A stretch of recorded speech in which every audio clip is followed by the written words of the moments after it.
Now, the results of this election will go for the former president. But in 2 years of his leadership, the country will see something nobody has seen before, which is going to be very tough. Almost similar to what is going on in Kenya. Are you prophesying? Almost similar to what is going on in Kenya, but it will not be. Yes, Ola Michael, Ola Kweku Michael, Ola Bode Michael, and a name no what done a uncommissioned Ola Michael adane prophets and all shenkom, and ye odi shenkomwe, odi shenkomwe. Ola Michael, catch a Ghana for you say yes. This come 2024 election, I be koso December no.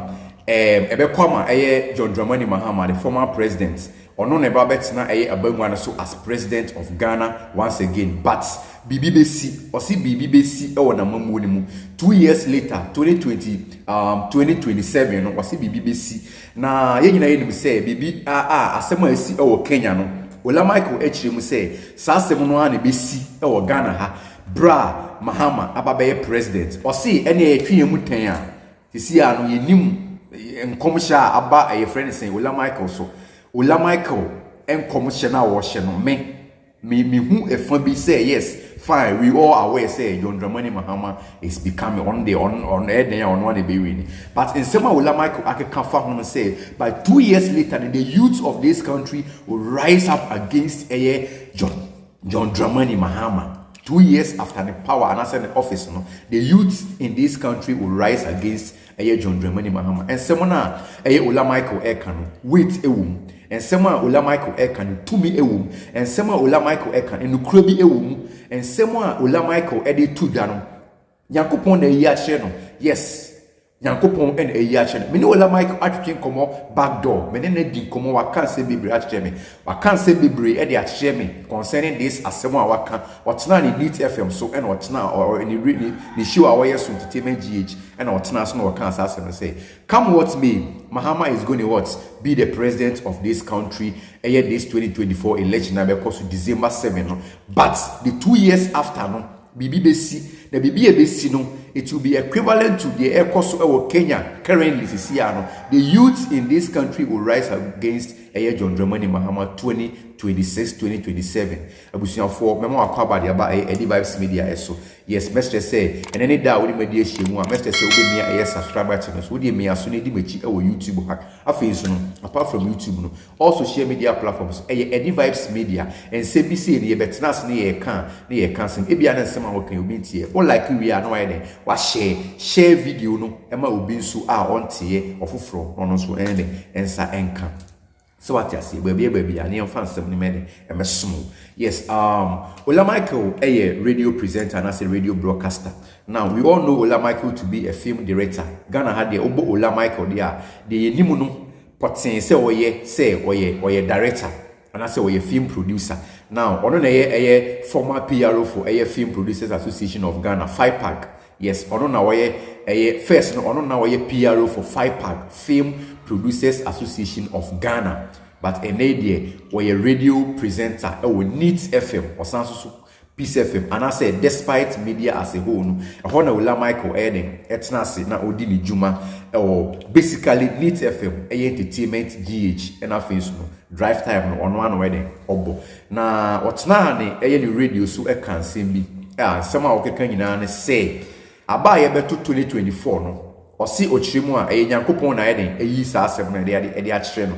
Sebi enye prophet e nim e wo Ghana ha na se omo magidi omo from ho prophet enye omo kwa na omo kasem a e de ebam Nyankopon e wo tumi se wo yi bibi kire obi bia onipa bia Nyankopon pe no o ho tumi se wo yi bibi e de kire no enti Ola Michael kwada sorry no o se asem Nyankopon aka kire ne se 2024 election no John Dramani Mahama na obefa any offer the hands down but what for we 2 years after the office no in fact BBC or Ghana ha or say the youth in this country will rise against him any entokwa de or say Ghana for youth no ebe kontokwa asore say omo mpe no omo an be because of nsem bia omo keka no because of sika bia ankofo bi ahia because of nsika bia politicians ni bi omo create sa mess na Mahama beba betum no Some nkrofo will gang up some youths and I say nkrofo bi amoma asori etia eye ono eye John Dramani Mahama because of sikabia nkrofo bi ewia because ohie ola osi nyankopon aka kire say in fact empanifo bi ewie sika e de egu eye on bank account mu ene politank mu ne empase ne ade enu ntino some nkrofo no mu criticize mess na Mahama beba betom no some nkrofo no an be san sori etia eye John Dramani Mahama 2 years after the office as a president of this country called Ghana.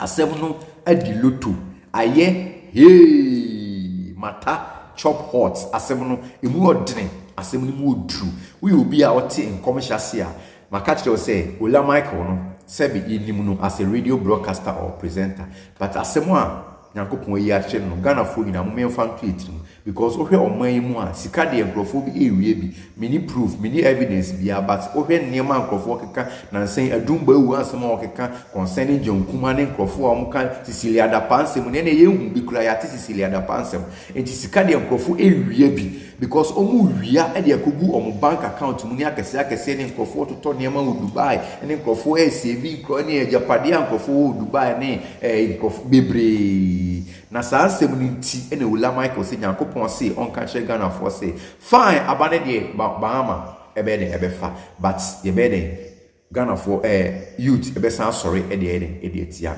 me be mo tie e full tape no it's about 1 minute something so tie full tape no Ola Michael e ka no ye ba ye beto a ye enkomodie ni so. The results of this election will go for the former president. But in 2 years of his leadership, the country will see something nobody has seen before, which is going to be very tough. Almost similar to what is going on in Kenya. Are you prophesying? Almost similar to what is going on in Kenya, but it will not be in the same magnitude. The youth of this country will rise up against him. The former president? Yes. He's going to win. And he will suffer for it. And the reason why he's going to suffer for it is because the same people who created a mess are going to engineer that suffering for him.